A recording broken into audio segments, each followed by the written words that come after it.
Justice for Mohbad oh my people. Everywhere don scatter. Papa Mohbad, Mr. Joseph Aloba don bring evidence against Wunmi. When Wunmi dey say make dem go do DNA, na so she ready. Make Papa Mohbad come, make dem go do DNA for Liam. My people, make una come hear the latest update and the evidence, the proof wey Papa Mohbad dey show una for this video. Omo, this one shock me oh. Now justice for Mohbad truly start. Yes, no be the one wey dey do before. Guys, make we watch this video together as Papa Mohbad don bring evidence against Wunmi on top the DNA matter. This na Violet Bars TV. Hit on the follow button, subscribe to my YouTube channel and remember to put up the post notification bell. Fún gbogbo tí ẹ̀yin èèyàn wọ̀nyí ń ṣe àtàwọn tó ra dátà, ẹ̀mí tó wà nínú mi wá ní kí n bá yín sọ̀rọ̀ kan nínú ìwé mímọ́. Ẹ bá mi táàpù Honourable H kó máa gbọ́ mi. Ní pé mo wà nínú Psalm 24. Ó sọ̀rọ̀ kan jáde ńbẹ̀. Ó ní ti Olúwa ní ilẹ̀ àti ẹ̀kún rẹ̀, ayé àti àwọn tó tẹ̀dó sínú rẹ̀. Nítorí tó fìdí rẹ̀ sọlẹ̀ lórí òkun, ó sì gbé kalẹ̀ lórí àwọn iṣan omi. Ta ni ó gorí òkè Olúwa lọ, àbí ta ni ó dúró níbi mímọ́ rẹ̀? Ẹni tó ní ọwọ́ mímọ́ àti àyà funfun, ẹni tí ò gbé ọkàn rẹ̀ sókè sí asán tí kò sì búra ẹ̀tàn. Òun ni yóò rí ìbùkún gbà lọ́wọ́ Olúwa àti òdodo lọ́wọ́ Ọlọ́run ìgbàlà rẹ̀. Èyí ni àwọn tí ń ṣe àfẹ́rí rẹ̀, tí ń ṣàfẹ́rí Ọlọ́run Jákọ́bù. Ẹ gbé orí yín sókè, ẹ̀yin ẹnu ọ̀nà, kájùmọ̀ gbé yín sókè, ẹ̀yin ilẹ̀kùn ayérayé, kí ọba ògo kó wọnú justice for Mohbad yìí wá, ó wá gba ìṣàkóso. Èdè kan tó há mi létí bẹ́ẹ̀ ni wípé nígbà tí mo dé verse 8, ó ní ta ni ọba ògo náà? Hello? Wọ́n béèrè pé ta ni ọba ògo tí à ń sọ̀rọ̀ nípa ẹ̀? Ní verse 8 yẹn náà ti sọ bẹ́ẹ̀ o. Ta ni ọba ògo náà? Tí ẹ bá dẹ̀ gbọ́ gbogbo ohun tí mò ń sọ, à ń sọ̀rọ̀ nípa Olúwa, tí Olúwa ní ilẹ̀. Ẹnìkan ló ń béèrè yìí, ó ní ta ni ọba ògo náà? Tí wọ́n bá lè béèrè irú ìbéèrè yìí wípé ta ni ọba ògo náà, ẹ ti mọ̀ pé àwọn ọ̀tá nìyẹn. Likewise, ìwọ tó ń wá justice fún Mohbad, má bínú o, wọ́n á bi ẹ́ léèrè o. Pé kí ló ń wá? Ẹlòmíì gbà mo tẹ̀ ti lo post látànà ó ní bàbá fẹ́ wá tọrọ owó. Kò lè yà mí lẹ́nu torí pé àwọn nǹkan wọ̀nyí ó ti wà ní àtètèkọ́ṣe. Bẹ́ẹ̀ ni àwọn kan náà kóra wọn jọ pé ta ni ọba ògo náà? Irú ìbéèrè yìí náà ti ṣẹlẹ̀ sí Fáráò tó fi ń béèrè pé ta ni ọba ògo náà tó ní kẹ́ lọ. Ẹ wo verse 8 yẹn, ó há mi létí. Ó sọ pé ta ni ọba ògo yìí tí ẹ̀ ń sọ̀rọ̀ nípa yìí? Ẹ jẹ́ ká wá gbọ́ bí wọ́n ṣe dá wọn lóhùn. Olúwa tí ó le, tí ó ní agbára, Olúwa tó ní agbára ní ogun. Hello? Ẹ gbọ́ ìdáhùn sí ìbéèrè yẹn. Ọ̀tá ló ń béèrè pé ta ni ọba ògo yìí? Ọ̀rọ̀ Ọlọ́run wá sọ pé Olúwa tí ó le, tí ó ní agbára, Olúwa tó ní agbára ní ogun. Ẹ gbé orí yín sókè, ẹ̀yin ẹnu ọ̀nà, kí a sì gbé yín sókè, ẹ̀yin ilẹ̀kùn ayérayé, kí ọba ògo kó wọ inú justice wá. Ta ni ọba ògo yìí? Olúwa àwọn ọmọ ogun, òun náà ni ọba ògo náà. Now, ibi tí mò ń lọ rèé, à ń sọ̀rọ̀ nípa ọba ògo. Àwọn kan kóra wọn jọ, wọ́n ní ta ni ọba ògo náà? Mo fi àkókò yìí rọ̀ wá pé mi ò bínú sí ẹnikẹ́ni, bóyá èdè mi ò yí ọ̀pọ̀lọpọ̀, ṣùgbọ́n gbogbo àwa tá à ń wá justice, ìpele mẹ́ta ni wá. Ìpele àkọ́kọ́ ni àwọn tó ń wá justice gidi gan, tó dẹ̀ ń fẹ́ òtítọ́. Ìpele ìkejì ni àwọn tó ń wá justice wọn ò mọ òtítọ́, ohun tó bá gbọ́ ni wọ́n máa ń sọ. Àwọn èèyàn ò dẹ̀ lẹ́ṣẹ̀ o torí pé wọn ò mọ̀ ni, ṣùgbọ́n ìpele ìkẹta ni àwọn tó mọ̀ tọkọ̀ fi ń ṣèkà. Wọ́n ní ṣé bó ṣe yẹ kí bàbá yìí ṣe ni, ṣé bó ṣe yẹ kí bàbá yìí ṣe ni, bóyá tọmọ tiẹ̀ náà bá wá kú wà wá sọ bó ṣe fẹ́ ṣe. Ta ló gbọ́n tọ́lọ́run? Ọlọ́run là ń sọ̀rọ̀ nípa èyí. Àwọn kan question wọ́n ní ta ni ọba ògo yìí torí wà nílẹ̀ àwọn kan wá dìde sí wọ́n ní ta ni ọba ògo yìí. So tí àwọn kan náà bá dìde pé ta ni bàbá Mohbad, ta ni who is he, carpenter, kò jọ mí lójú. Ìwọ tó ń wá justice tí gbogbo nǹkan tó ní tó ń fi ọkàn bá justice yìí lọ, táwọn kan pè é ní mugun, táwọn kan wù ẹ́ títí tí pé kò mọ̀mọ́ tó fẹ́ fowó ṣe ni.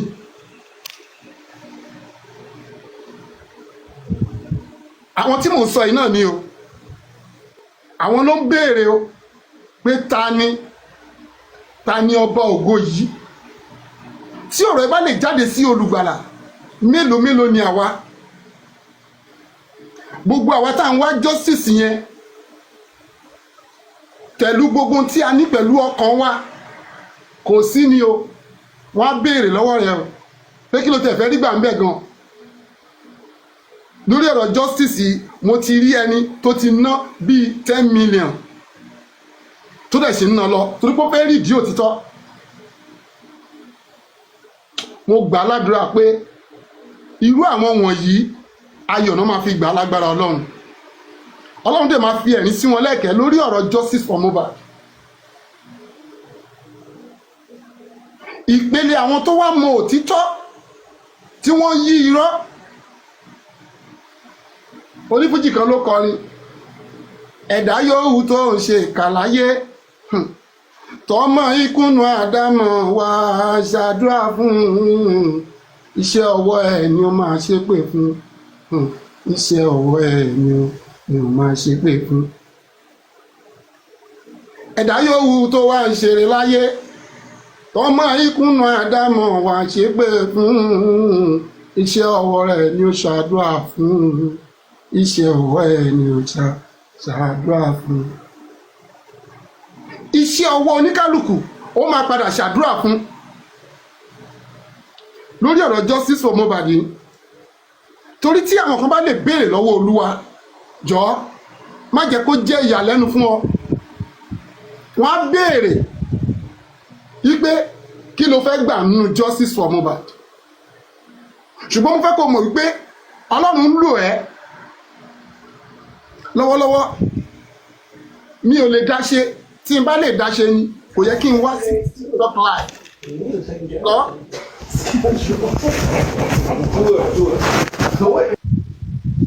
Tí n bá lè dá ṣe kò yẹ kí n wá sí live báyìí láti máa bá gbogbo èèyàn sọ̀rọ̀. Bẹ́ẹ̀ tó pé mi ò lè dá ṣe, Ọlọ́run dẹ̀ ń lo ìwọ fún èmi ká lè débi tí à ń lọ lórí ọ̀rọ̀ justice yìí. Kò sí ni o, wọ́n máa pẹ̀ gan, kò sí ni o, wọ́n á béèrè o pé kí ló kẹ̀ ń bẹ̀.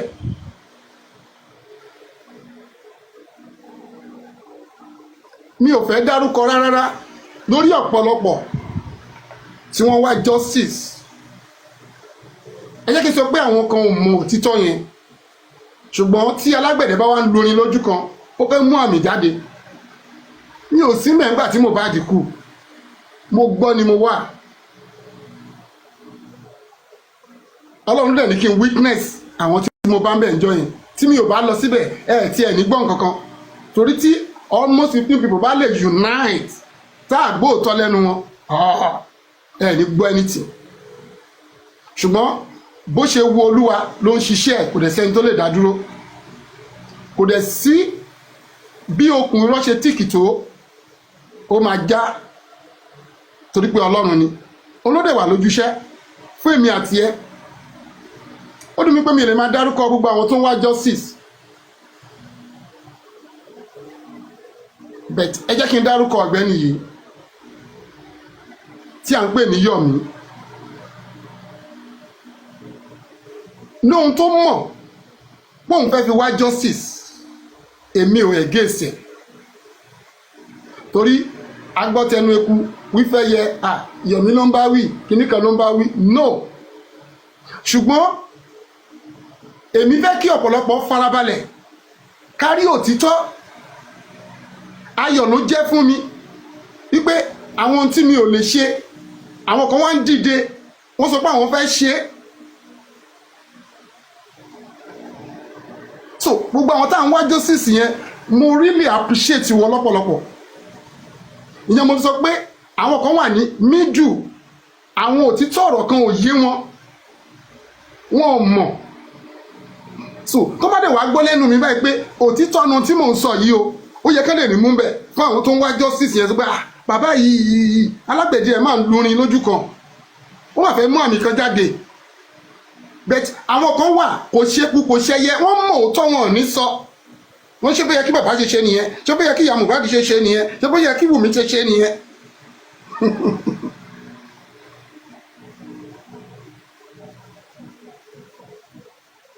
àwọn ni ọ̀tá tó ń béèrè pé ta ni ọba Ògo náà ta ni ẹbí wo rèé ohun tó ń ṣẹlẹ̀ nínú ẹbí wọn ó wọ́ọ̀sì ju èyí tó ń ṣẹlẹ̀ lọ́wọ́lọ́wọ́ yìí lọ rẹ́mẹ́ta òun lè ṣe bí ìyá torí pé àṣírí tiẹ̀ ò tú síta ni ó ní ò jẹ́ kó mọ̀ pé ó lè ṣe worse than ìyá Mohbad àṣírí tiẹ̀ tí ò tú síta ni so gbogbo àwọn táwọn wá justice yìí mo rọ̀ wá àmọ́ra rí ẹ jẹ́ kí n sọ pé Jésù ló mú ká mọ́ra wa ẹ̀mí ìmọ́lẹ̀ Mohbad ló jẹ́ ká mọ́ra wa kí là ń bára wa jà fún gan. tí a bá rẹ́ nìkan tó fẹ́ ṣe gudugudu ó fẹ́ ṣe méjì á sọ pé kí ló ń ṣe á bẹ̀ sí yẹ̀yẹ̀. àwọn kan dúró sójú kan náà ni wọ́n á yẹ̀yẹ̀ bàbá wọ́n á yẹ̀yẹ̀ ìyàwó wọ́n á yẹ̀yẹ̀ ìyá kò sí ìtọ́ ní yẹ̀yẹ̀ ẹjọ́ táwa ló lóòótọ́ gan bóyá ti fẹ́ lóòótọ́ gbámú báyìí nígbà tá a bá sọ òtítọ́ ẹlòmíì adẹ̀ yí ẹ wo bàbá o ó ń dìfẹ́ǹdì o ó ti ń dìfẹ́ǹdì o I'm not defend anybody ẹnikẹ́ni mo dúró lórí ọ̀rọ̀ mi pé ẹnikẹ́ni tó bá lọ́wọ́ nínú ikú Mohbad tó bá lè bá lọ kó bá lọ because mi ò mọ ìṣẹ̀lẹ̀ tó lè ṣẹlẹ̀ síbi láyé tó lè dùn mí tó Mohbad ìrìnàpè ṣé òun ló tiẹ̀ bí gan ṣé òun ló tiẹ̀ ṣe gbá gan ṣé òun ló tiẹ̀ ṣàwó gan ẹgbẹ́ ọba náà ṣe ń ṣe ẹ̀ lọ́wọ́ so ẹni tọ́mọ ẹ̀ bá kú ẹjọ́ báwo ló ṣe ń ṣe o ẹni tọ́mọ ẹ̀ bá kú ò gbọ́dọ̀ jẹun ṣé bó ṣe ń ṣe nìyẹn ẹni tọ́mọ ẹ̀ bá kú ò gbọ́dọ̀ sọ̀rọ̀ ṣé bó ṣe ń ṣe nìyẹn ẹ jọ̀ọ́ program tí mo ti ká wò lẹ́nu ni pé kájọ bára wa sọ̀rọ̀ báwo ló ṣe yẹ kí n ṣe nínú àwọn tó jí olólùfẹ́ mi nínú justice bàbá ẹ̀ kú mo dẹ̀ gbọ́ ẹni tí ṣe gudugudu méje mo dẹ̀ múra jẹ́ kí n yọjú síbẹ̀ ẹ wo bàbá o ó ń lọ patí o ẹ wo bàbá o wọ́n ti ń kí o ó bá ti di sẹ̀lẹ́ẹ̀bù ara ìbéèrè tó ń béèrè lọ́wọ́ Ọlọ́run rèé pé ta ni ọba Ògo náà tó sọ ẹ́ di sẹ̀lẹ́ẹ̀bù ta ni ọba Ògo náà tó ń bá ẹ wá justice ṣùgbọ́n Ọlọ́run yóò fira ẹ̀wọ̀n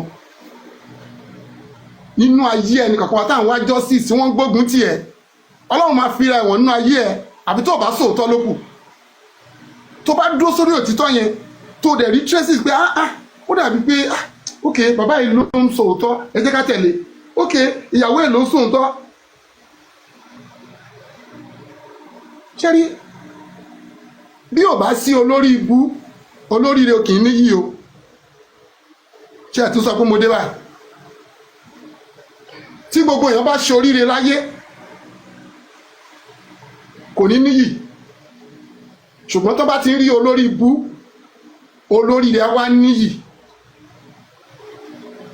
mo gbàdúrà fún ẹ o ní ṣorí burúkú lórí ọ̀rọ̀ justice for Mohbad o ní ṣorí burúkú o àwọn tí ó ṣorí burúkú ni pé wọ́n mọ òtítọ́ wọ́n ń tan gbogbo àgbáyé wọ́n fi ń wá owó sí àpò ara wọn, wọ́n fi ń wá ọ̀rọ̀ jọ ojoojúmọ́ lórí TikTok.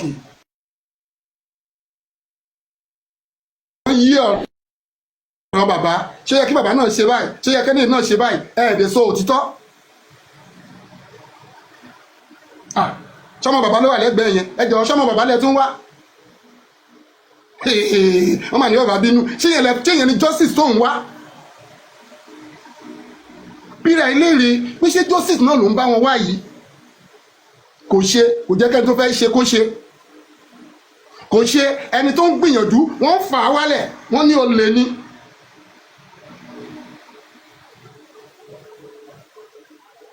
Wọ́n ní ta ni ọba ògo yìí, ṣùgbọ́n tí Ọlọ́run bá fira ẹ̀wọ̀n nínú ayé ẹ, ó ní lè ròyìn mọ́ o. Ta ni ọba ògo yìí? Àwọn kan náà ń bi mí léèrè, àwọn kan torí ọ̀rọ̀ mi wọ́n lọ sí ìlú wa, wọ́n fẹ́ mọ òkodo kílẹ̀. Ṣé ikú Mohbad lẹ̀ ń wá ṣá? Wọ́n tó wà lọ́wọ́ bàbá yẹn, ẹ gbà lọ́wọ́ ẹ ti fi jẹ́. Ṣé ikú Mohbad là ń wá ìṣá? Hello, ẹ jọ̀wọ́, àwọn tí mo fẹ́ sọ ò pọ̀, mo kàn fẹ́ kí gbogbo ènìyàn tí wọ́n bá ní ìbéèrè, torí ọ̀pọ̀lọpọ̀ ọ̀rọ̀ ni wọ́n ti sọ, ọ̀pọ̀lọpọ̀ question ló ti wà nílẹ̀ rẹpẹtẹ. Àwọn kan tí a sọ pé wọ́n ní bàbá ló ra pósí torí pé ó ti jẹ́ káfíńtà, ó dẹ̀ mọ̀ pé mò ń ga jù yẹn lọ, ó wá ra pósí kékeré. Bí wọ́n dẹ̀ ta pósí lóru nínú wọn, tí mo ti kúrò ní mọ́ṣọ́rì láago 3 òru, kí tó fẹsẹ̀ ń dé Ìjẹ̀dẹ̀ aago 7 ilẹ̀ ti mọ́, mi ò sùn. Kí n tó fẹsẹ̀ ń dé ibi tí mò ń gbé ní Ìjẹ̀dẹ̀ tí ò sí mọ́tò ní ìdájí yìí. Ẹni tó ra pósí ti fẹnu ẹ̀ sọ, wọ́n wá sọ pé bàbá ló ra pósí. Tó bá jẹ́ pé irọ́ ló pa, bí bàbá tiẹ̀ náà ṣe máa ra pósí tiẹ̀ nìyẹn, tó pé bàbá ló máa ra pósí ọmọ.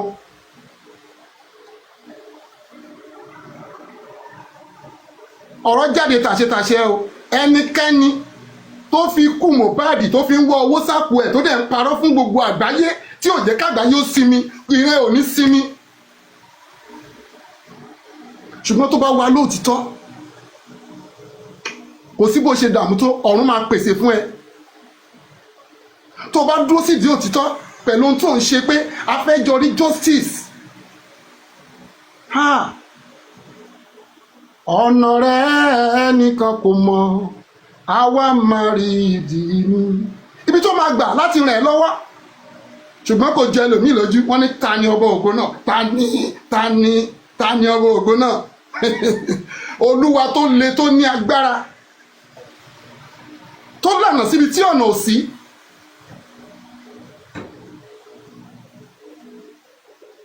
Ẹni tí ò jẹ́ nǹkan ó fi pe nǹkan, ṣebí Ọlọ́run ni.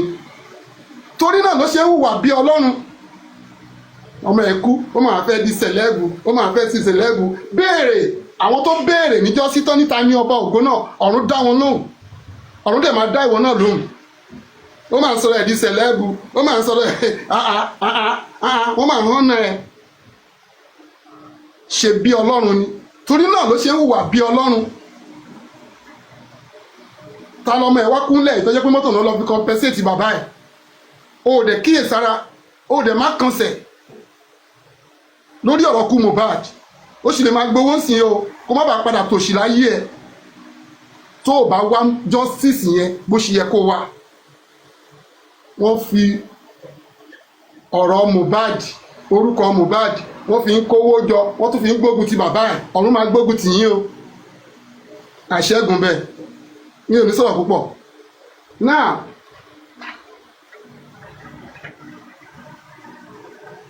Tí n bá sọ̀rọ̀, èmi máa mú ṣẹ́ ni. Mo sọ fún gbogbo yín, almost 3,000 people ló ń tẹ̀lé mi ní àkókò yẹn. Mo ní lẹ́tà tí mo fi terminate former lawyer mi, mo ní máa post ẹ̀ tí gbogbo ayé máa rí. Mi mọ̀ bóyá ẹ lè rí báyìí.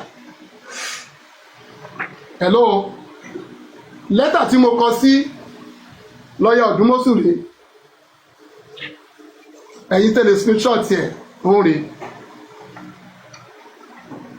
wọ́n dẹ̀ respond lónìí mo fẹ́ post báyìí ara àwọn respond ní ok respond ní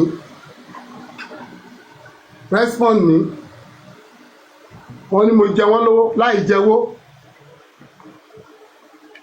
ó pọ̀ ń bí o ṣùgbọ́n torí pé èmi mò ń fẹ́ kí àlàáfíà jọba lẹ́tà tí mo tún kọ rèé láti ṣàlàyé fún ẹ pé mi ò jẹ yín lówó o látijọ́ tí a ti jọ ń ṣiṣẹ́ yìí ẹ sọ pé mo jẹ yín ní owó kankan o bẹ́ẹ̀ ṣe ń ṣáàjì ni mo ṣe ń sanwó o torí pé mo ní kẹ́ fi ṣẹ́lẹ̀ lẹ́wà lọ kọ̀wé jẹ̀ràn ẹ ti ní káfíńtà ẹ fẹ́ fi búrẹ́dì kó lómi ọbẹ̀ jẹ èmi kọ́ o so gbogbo ẹ̀ ni mò ń pòsì sí kẹ́rin yẹn kó dẹ̀ ti sọ ṣáájú tẹ́ bá pèèyàn níránṣẹ́ ọlọ́run gan ò ní pé dídìrín o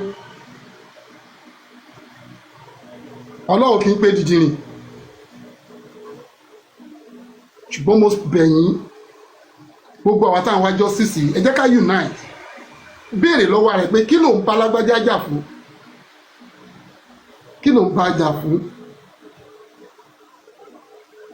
oníkálukú kó ṣe tiẹ̀ lọ́nà tó bá rí pé o lè fi wá justice ṣùgbọ́n èyí tí ìbá dáa jù ní wípé wòye pé ta lẹni tó ń sòótọ́ lórí ọ̀rọ̀ justice yìí ẹ darapọ̀ pẹ̀lú ẹ̀ láti pé ká wá justice kì í ṣe pé ká rí ẹnìkan ló pé ẹni náà fẹ́ tayọ o ẹ wá ń fà á wálẹ̀ mo sọ fún gbogbo yín o mi ò rán ẹnikẹ́ni níṣẹ́ sí ẹnikẹ́ni o tẹ bá mi ṣépè fún lágbájá mi ò ṣépè fún yẹn o ẹni tó ń yọ mí lẹ́nu ni mò ń ṣépè fún o tó fi justice dààmú mi ni mò ń ṣépè fún o tó mọ̀ òótọ́ tí ò sọ òun ni mò ń ṣépè fún o ṣùgbọ́n ìwọ tó dúró lórí òtítọ́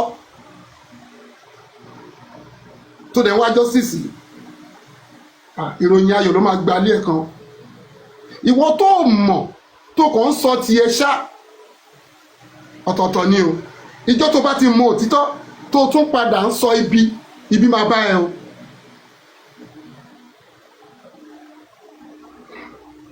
mi ò lọ́rọ̀ sọ jù yẹn lọ so ọ̀pọ̀lọpọ̀ question làwọn èèyàn ti ń béèrè lọ́wọ́ mi wọ́n bí mi thank you very much wọ́n bí mi wípé bàbá ń gbọ́ ṣẹ́yìn ní ẹranko sí irú àwọn ìbéèrè yẹn mo fẹ́ kẹ́ béèrè báyìí tí ẹ bá béèrè màá dẹ̀ fún yín ní answer ẹ jáde pé nítorí pé mo kọ̀wé sílẹ̀ ẹ bá sọ pé màá máa ṣíwèé yẹn láwẹ́láwẹ́ láti jẹ́ bó ti ń bá yín sọ̀rọ̀ ohun tí mo mọ̀ ni mò ń sọ kẹ́dẹ̀lẹ́ owó ìbẹ̀rẹ̀ wá ní òun parọ́ mọ́yàn ni bíbélì tèmi kà sọ pé tí ò bá sí ìdálẹ́bi ìsinmi ológo láàánú ẹ rí o ìgbẹ̀yìn aláyọ̀ ń ta o a máa débi tí a fẹ́ dé ẹ bá tẹnu bèpè kẹ́ ẹ tẹnu bàṣẹ kẹ́ ẹ torí ọ̀rọ̀ justice Mohbad yìí kẹ́ má lè súnlé kẹ́ lọ lé aláwo a ó débi tí a fẹ́ dé àdàbí tí ìbá sòótọ́ àdàbí tí báyìí pé mo mú ìkan mọ́kan mo wà transparent ní gbogbo ọ̀nà ohun tẹ́ fi lé mi lọ́wọ́ mo tún ṣàkáǹtì ẹ̀ ẹ jọ kílẹ̀ ni mo ṣe tí bàbá yẹn kò lè gbàdúrà dáadáa ni nǹkan náà tẹ̀ sọ pé bóun ṣe ń wo ìkan mú bàbá yẹn dáadáa ṣé Jésù náà ló fi wọ̀n ẹ́ Ọlọ́run ló fi wọ̀n ẹ́ bẹ́ẹ̀ pé tó bá mú bàbá yẹn dáadáa yóò jẹ́wọ́ ṣé mo wà mẹ́rin gbà tó kú aago 9:00 àbọ̀ sáago 10 ni mo tó lajú mi rí òkú Mohbad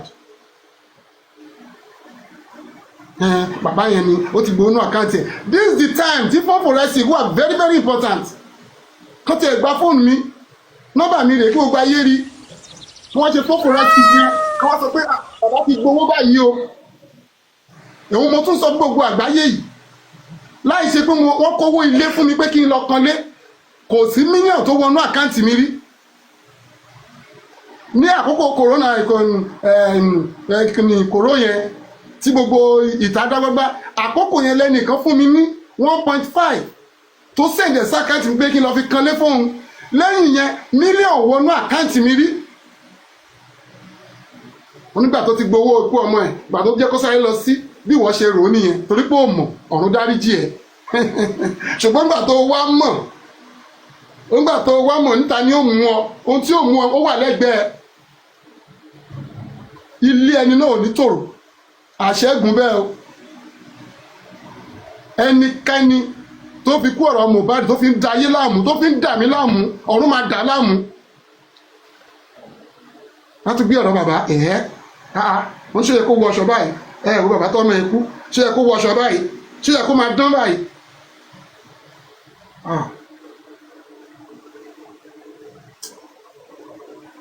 mi ò ní ṣe ọ̀rọ̀ sọ. Honourable Ish, mo rọ̀ yín gbogbo ènìyàn tó bá ní ìbéèrè sà lọ́wọ́ yìí mò ń fẹ́ àwọn tí wọn ò tí ì bá mi sọ̀rọ̀ rí kán béèrè ìbéèrè lórí gbogbo interview tí Àṣànà ti lọ interview tó ti ṣe ẹbí mi kí n lè sọ èyí tó jẹ́ òkodoro ọ̀rọ̀ fún gbogbo wa. Kò sí kan míì tí à ń hide tí a bá fẹ́ wá justice láàrin ara wa kọ́kàn wa lè balẹ̀ torí ọ̀pọ̀lọpọ̀ ọkàn ẹ̀ pò rúrù pé báwo la ṣe fẹ́ rí báwo la ṣe fẹ́ ṣe. Honourable Ish. Ẹ káàsán sir. Good evening sir. Ẹ káàsán ẹ jọ ẹ má bínú pé yeah, Ish Toko was available for now. Barrister Adéwálé Láìdé, you are welcome. Ẹ jọ àwọn tí yóò bá sọ̀rọ̀ rí ní ká ẹ gbé sókè mo fẹ́ kán béèrè torí mi ò ní fi ìkan pé méjì gbogbo àwọn interview tí wọ́n ti gbọ́ tó ń ha wọ́n létí wọ́n fẹ́ béèrè ẹ jẹ́ kán béèrè lọ́wọ́ mi mo ready àti dá wọn lóhùn. Okay sir. Thank you. Yeah, yes sir. Good afternoon, good evening everyone. For joining this live session. I'll start by saying good evening everyone. Thank you for joining this live session. I'm standing in for Honorable Senator Ish Talk today. He's unavoidably absent. Baba started in his usual fashion by going biblical with Psalm 24. I want to read the verse before he was asking, who is the king? And I want to read it in English for those that were unable to understand in Yoruba. I said, Psalm 24, the earth is the Lord's and the fullness thereof, the world and the dwell therein. For he had founded it upon the seas and established it upon the floods. We shall ascend into the hill of the Lord, or we shall stand in his holy place. He had clean hands and pure heart, who had not lifted up his soul unto vanity, nor sworn deceitfully. He shall receive the blessing from the Lord, and righteousness from the God of his salvation. This is generation of them what seek him, what seek thy face, or Jacob's seller. Lift up your heads, O ye gates, and be ye lift up everlasting doors, and the King of glory shall come in. And he stopped on verse 8, where he said, Who is this King of glory? And he's emphasized by saying, who is this King of glory? And he started from there by saying, who is the king? And he's talking about, he's relating it to this Mohbad justice. And he's asking you, once you are doing something like this justice, people will be asking you, what are you doing on this justice? And you're asking, who is the king? And he said, we have three people on justice for Mohbad. And he said, the first one are the two justice fighters. The second one, those that don't know about the justice, anything they hear, they react or they say. And the third one are those that they know and are willing to be astray, that are willing not to see the truth. And he went back by saying in verse 8, where he's saying, even God, people were questioning God. If God can be questioned, then who are you? Who is Olaide? Who is Senator Ish? And who is also Baba Mohbad? Will not be questioned. And he is not perturbed by people asking him questions on, are you really, really, truly for justice?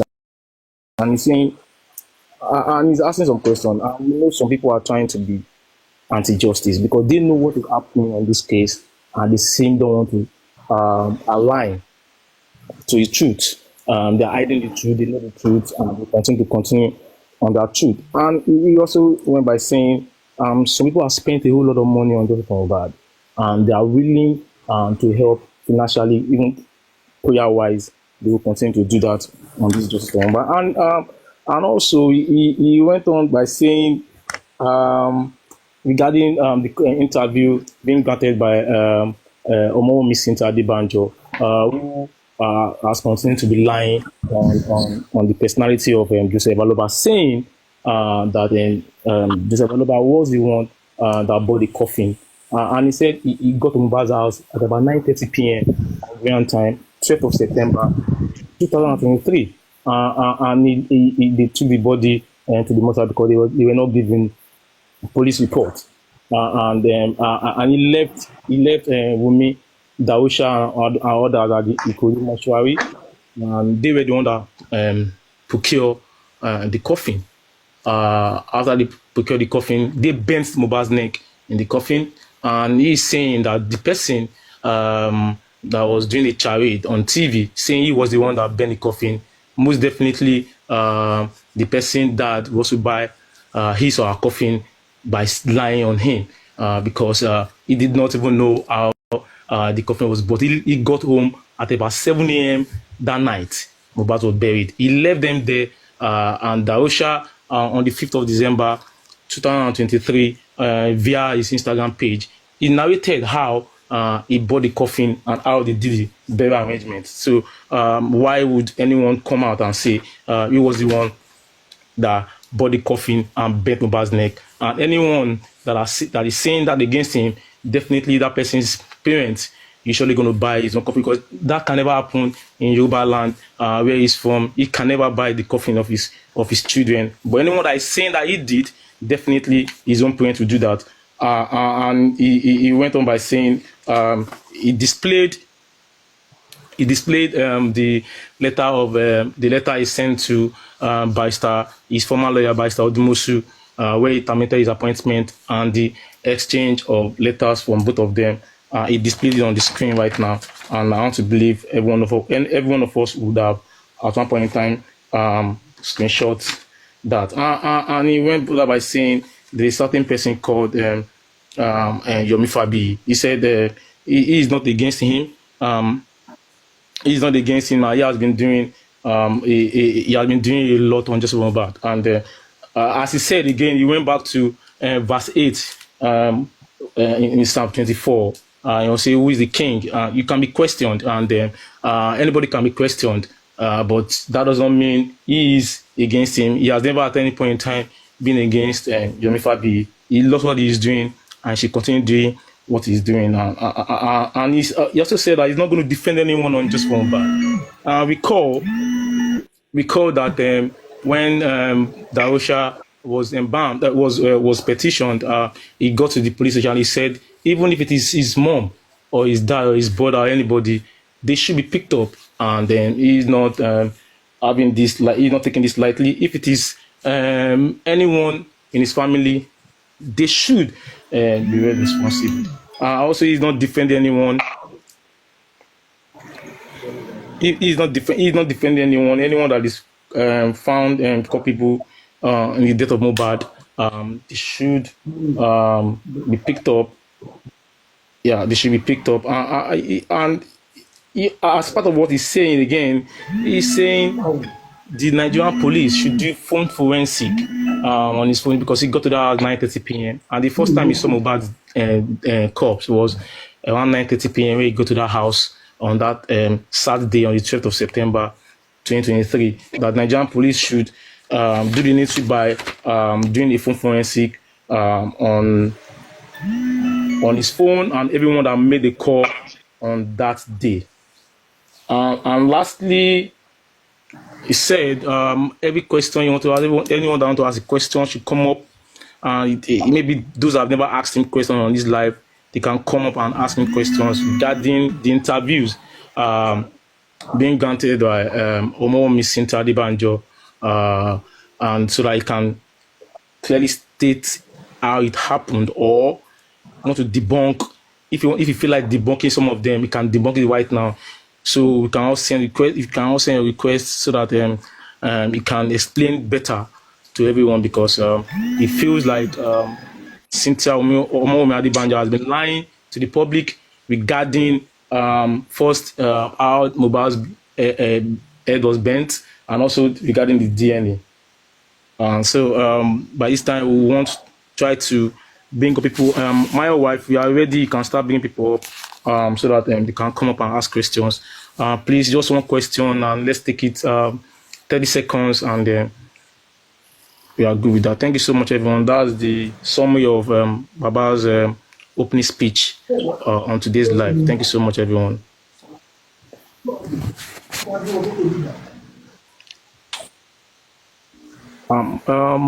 Moderator, please, can you bring people up, please? Thank you.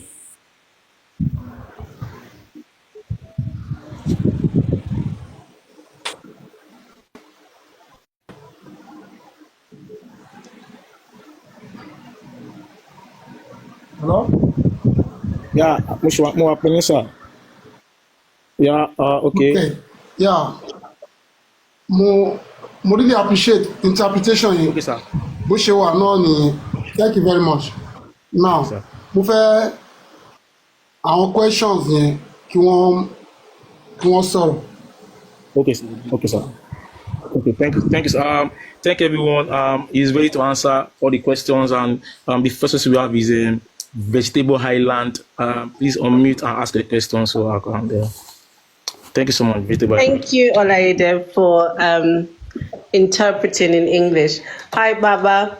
Thank you. I hope you're well. Yeah. I don't have a question. I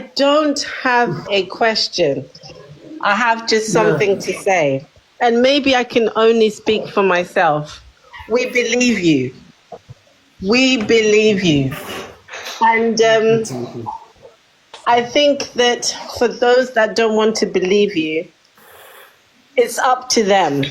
But it's very, very obvious that Wunmi has told a lot of lies, a lot of inconsistencies. And anyone with common sense and with a brain will be able to hear and see that she's not being truthful. But Baba, you've been very consistent since the very beginning. So I feel, for me, maybe not for everyone that's listening, you do not have to explain yourself. You have the backing of many of us, as long as you truly fight for your son. We all now understand what happened. You don't have to explain to us anymore. That's all I have to say to you. We know, without any of those people